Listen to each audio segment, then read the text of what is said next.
Hello dear students, this is Rajesh Jimlani. You are watching my YouTube channel Easy Chem by Sir Rajesh Jimlani. आज हम सीखेंगे कि organic compound का empirical और molecular formula कैसे find किया जाए। ये जो ऑर्गेनिक कंपाउंड्स होते हैं इनका जो एम्पिरिकल फार्मूला और molecular formula it is slight different than word inorganic compound. Last video में हमने सीखा था कि इनऑर्गेनिक कंपाउंड का जो है वो कैसे फाइंड किया जाए। आज हम सीखेंगे कि ऑर्गेनिक कंपाउंड का जो है एम्पिरिकल और मॉलिक्यूलर फार्मूला कैसे सीखा जाए। डिफरेंस ये होता है कि जब आप कोई इनऑर्गेनिक कंपाउंड लेते हैं तो हमें डायरेक्ट जो है वो जो स्टेप्स थे उनके थ्रू जाना पड़ता है और हमें जो है डायरेक्टली जो है एटम्स का मास वगैरह मिला हुआ होता है। यहाँ पे जो एलिमेंट होते हैं ऑर्गेनिक कंपाउंड के उनको पहले जो है उनकी कंबस्शन एनालिसिस की जाती है, उनको जलाया जाता है। उनकी कंबस्शन एनालिसिस करने के बाद देखा ये जाता है कि हमें कार्बन डाइऑक्साइड उस कंपाउंड से उस सैंपल से कितनी मिली है और वाटर कितना मिला है। उसके बाद जो है उस कंबस्शन एनालिसिस के दो चैम्बर होते हैं, दो पोर्शन होते हैं। एक में जो है वो जो क्या कहते हैं मैग्नीशियम क्लोरेट लगा होता है जो कि वाटर को एब्जॉर्ब करता है, उसका कैलकुलेटेड अमाउंट जो है वो उसमें रखा जाता है। और दूसरे में जो है वो पोटेशियम हाइड्रोक्साइड रखा जाता है। दूसरे पोर्शन में पोटेशियम हाइड्रोक्साइड का काम ये होता है कि वो कार्बन डाइऑक्साइड गैस को एब्जॉर्ब करता है। फिर पहले जो कैलकुलेटेड वेट था वो, और आफ्टर कंबस्शन जो है जो कार्बन डाइऑक्साइड आपका पोटेशियम हाइड्रोक्साइड में ऐड हुआ और जो वाटर मैग्नीशियम क्लोरेट में ऐड हुआ उसका जो है मास, हम डिफरेंस इन मास देखेंगे। जितना पोटेशियम हाइड्रोक्साइड में मास गेन होगा या ऐड होगा वो मास कार्बन डाइऑक्साइड का होगा और जितना मैग्नीशियम क्लोरेट में मास ऐड होगा वो मास वाटर का होगा। इस जो है तरीके को हम कहते हैं कंबशन एनालिसिस। और ऑर्गेनिक कंपाउंड को उस कंबशन एनालिसिस की टेक्निक के थ्रू जो है वो जलाया जाता है। जलाने के बाद जो है उसको जो है क्या कहते हैं, मैंने आपको जैसे ये तरीका बताया, हमें मास ऑफ कार्बन डाइऑक्साइड और मास ऑफ वाटर मिलता है। ठीक है, अब देखें जो है हमारा जो आज का टॉपिक है वो है determination of empirical and molecular formula of an organic compound. तो ऑर्गेनिक कंपाउंड के लिए हमें क्या करना चाहिए, ये हमारे सिंटेक्स बुक बोर्ड में एक्सरसाइज का 8वां नंबर प्रॉब्लम है, 8 नंबर प्रॉब्लम है कि acetic acid contains carbon, hydrogen and oxygen. 4.24 grams of sample of acetic acid was completely combusted to produce 6.21 grams of carbon dioxide।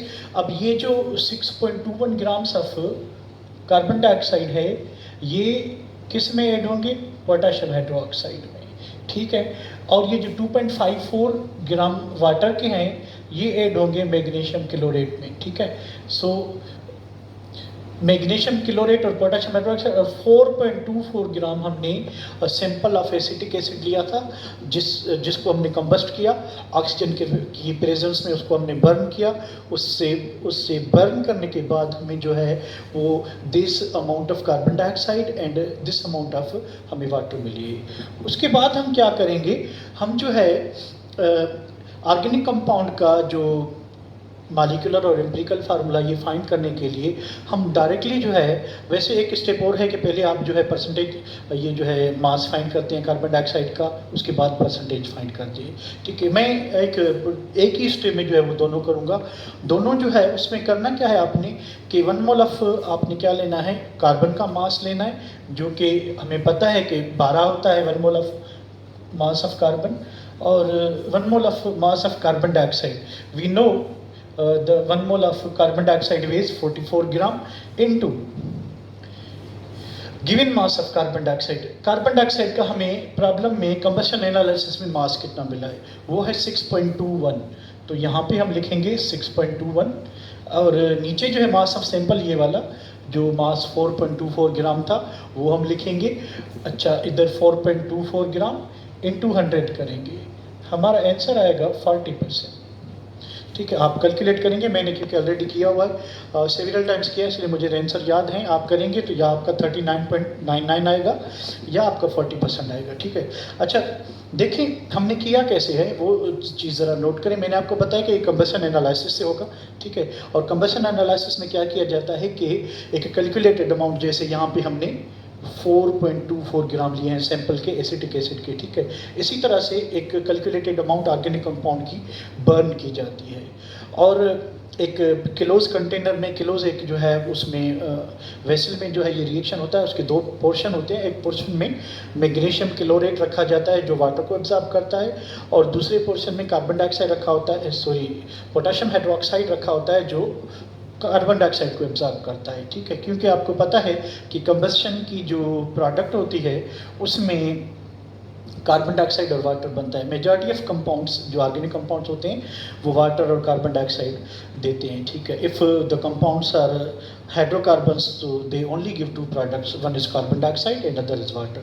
So acetic acid जो है उसने carbon dioxide और हमें क्या दिया है, वाटर दिया है। ठीक है, सो इसी सेम वे से हम क्या करेंगे कि परसेंटेज ऑफ हाइड्रोजन फाइंड करेंगे। हाइड्रोजन की परसेंटेज फाइंड करने के लिए थोड़ा सा चेंज है। यहाँ देखें कि 1 मोल मास ऑफ कार्बन है, यहाँ देखें 2 मोल मास ऑफ कार्बन है। रीजन इज दैट कि you know that carbon dioxide के 1 मोल में there is 1 carbon, so we have taken mass of 1 mole of carbon. In case of hydrogen क्योंकि water में मौजूद है, तो in 1 mole of water, 1 mole of water there are 2 moles of hydrogen atoms. तो hydrogen atom की जो है 2 moles हैं, इस वजह से हम मास जो है 2 मोल का लेंगे। ठीक है, तो 2 mole of hydrogen weighs, hydrogen atom weighs 2 grams. Similarly 1 mole of mass of hydrogen, क्योंकि 1 मोल वाटर में 1 मोल H2O में 2 मोल्स ऑफ हाइड्रोजन एटम है, तो 1 मोल वाटर का मास जो होगा वो 18 होगा, इनटू गिवन मास वाटर का 2.54 हमें प्रॉब्लम में मिला हुआ है ये वाला। ठीक है, divided by mass of sample हमें मिला हुआ है 4.24 ग्राम, इंटू 100 करेंगे, ये हमारा आंसर आएगा 6.66%। 6.66%।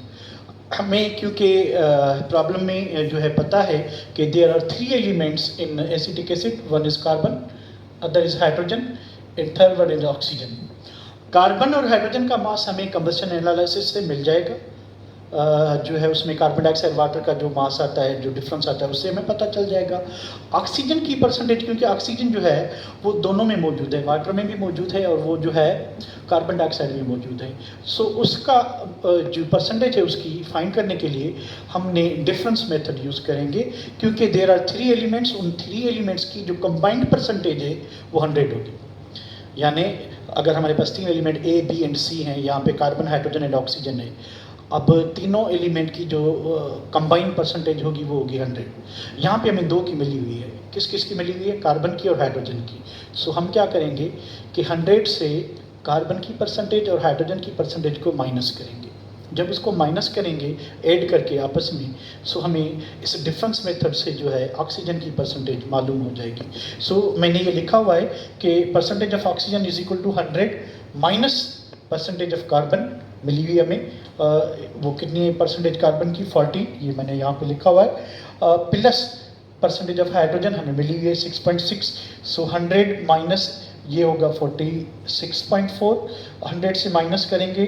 सो इसी तरह से हमें जो परसेंटेज ऑफ ऑक्सीजन है वो डिफरेंस मेथड से मिली। ठीक है, इस तरह से जब हम परसेंटेज मालूम कर जाएंगे, सो लास्ट वीडियो में जो मैंने प्रॉब्लम किया था वो एसिटिक एसिड का ही था। उसमें आपने देखा था कि एक कंपाउंड कंटेन्स मेरे ख्याल में कोई 0.12 ग्राम कार्बन था, उसमें 0.2 ग्राम उसमें हाइड्रोजन था और 1.6 ग्राम जो है उसमें ऑक्सीजन था। जो मैंने लास्ट वीडियो में जो है प्रॉब्लम करवाया था वो यही प्रॉब्लम था। इससे आगे आपने, क्योंकि हमें परसेंटेज मिल चुकी है, तो मोल रेशियो फाइंड करेंगे। मैंने उस वीडियो में, अगर आप मेरी पिछला वीडियो देखेंगे उसमें आपको पता होगा कि मोल रेशियो जो है कार्बन का 3.33 था, ऑक्सीजन का हाइड्रोजन का 6.6 था, और ऑक्सीजन का जो है वो 3.32 था। उसके बाद जो हमारा जो एटॉमिक रेशियो था, आप लास्ट वीडियो में देख सकते हैं। ठीक है, वो था for carbon 1, for hydrogen 2 for oxygen 1। सो हमारा जो एम्पिरिकल फार्मूला आया था वो आया था CH2O, CH2O। और हमारा जो N आएगा वो भी आप देखेंगे प्रॉब्लम में मिला हुआ होगा आपको, और ठीक है मैंने सॉल्व किया था तो वो सारा उधर सॉल्व है, मैं रिपीट नहीं कर रहा। N जो है हमारा 2 आएगा। जब N2 आएगा तो molecular formula is equal to N into empirical formula. Molecular formula is equal to N2 है CH2O, इसको 2 से मल्टीप्लाई करेंगे तो ये डबल हो जाएगा, ये होगा C2H4O2। इस तरीके से हम ऑर्गेनिक कंपाउंड का जो है वो मॉलिक्यूलर फार्मूला क्या करते हैं, फाइंड करते हैं। अब आपने एक काम करना है कि इसी मेथड को अप्लाई करना है, ठीक है। यानी प्रीवियस लेक्चर को आपने देखना है, वहाँ पे ये सॉल्व किया हुआ है, मोल रेशियो, एटॉमिक रेशियो, उसके बाद N कैसे फाइंड करते हैं, N फिर एम्पिरिकल फार्मूला जो मिलता है उससे हम जो है मॉलिक्यूलर फार्मूला कैसे फाइंड करते हैं, ये आपको मिला हुआ है उधर, ठीक है। अच्छा, आप एक्सरसाइज में प्रॉब्लम नंबर 9 है इथाइलिन ग्लाइकोल वाला, आपको वो जो है वो आपका प्रैक्टिस टास्क है, आप जाएं और प्रैक्टिस में जो है उसको करके आएँ, ठीक है। और मुझे कमेंट में इसका जो कमेंट होगा, ठीक है, उसमें आपने क्या करना है कि उसका आंसर जो है वो लिखना है। मैं एडवांस में आपको आंसर लिख के देता हूँ कि उसका जो एम्पिरिकल 9 नंबर प्रॉब्लम का जो एम्पिरिकल फार्मूला आएगा वो CH3O आएगा और उसका मॉलिक्यूलर फार्मूला आएगा C2H6O आएगा। अगर आपका ये आंसर आ जाए तो मुझे ज़रूर इस वीडियो की जो जब मैं यूट्यूब पे आप देखेंगे तो वहाँ पे कमेंट में रखना, ठीक है। Thank you very much. अगर आपको मेरी बातें समझ आ रही हैं तो काइंडली मुझे अप्रिशिएट करें और मेरे वीडियो को लाइक करें, शेयर करें और मेरे चैनल को सब्सक्राइब करें ताकि मैं टॉपिक पे टॉपिक जो है इसकी वीडियोस बनाता रहूँ। Thank you very much. अल्लाह हाफिज़। अच्छा, दूसरी बात कि इससे अगला जो मैं वीडियो पोस्ट करूँगा उसमें मैं मैथमेटिकल एस्पेक्ट्स ऑफ केमिस्ट्री उसको डिस्कस करूँगा। देखिए, जब फर्स्ट ईयर में स्टूडेंट नया नया आता है तो पहला चैप्टर जो है वो एन इंट्रोडक्शन टू केमिस्ट्री है, ठीक है। अब वो जो नाम का तो इंट्रोडक्शन है पर उसमें बहुत कुछ है ना। उस चैप्टर में जो हमारा पहला चैप्टर है केमिस्ट्री का, ज़्यादातर वो उसमें मैथमेटिक्स है। और मैथमेटिक्स जो है स्पेशली जो स्टूडेंट्स मेडिकल में आते हैं उनको बड़ा प्रॉब्लम होता है। सो आप घबराइए नहीं, मैं अगली वीडियो जो दूंगा उसमें mathematical aspects in chemistry part 1 दूंगा, उसके बाद पार्ट 2 उसका वीडियो बनाऊंगा और मैं आपको बताऊंगा कि मैथमेटिक्स को सिंप्लीफाई कैसे डील किया जाए, कैसे जो है प्रॉब्लम्स को हैंडल किया जाए और कैसे जो है। इसलिए आप मेरी नेक्स्ट वीडियो ज़रूर देखिएगा, उसकी हेडिंग होगी mathematical aspects of chemistry part 1।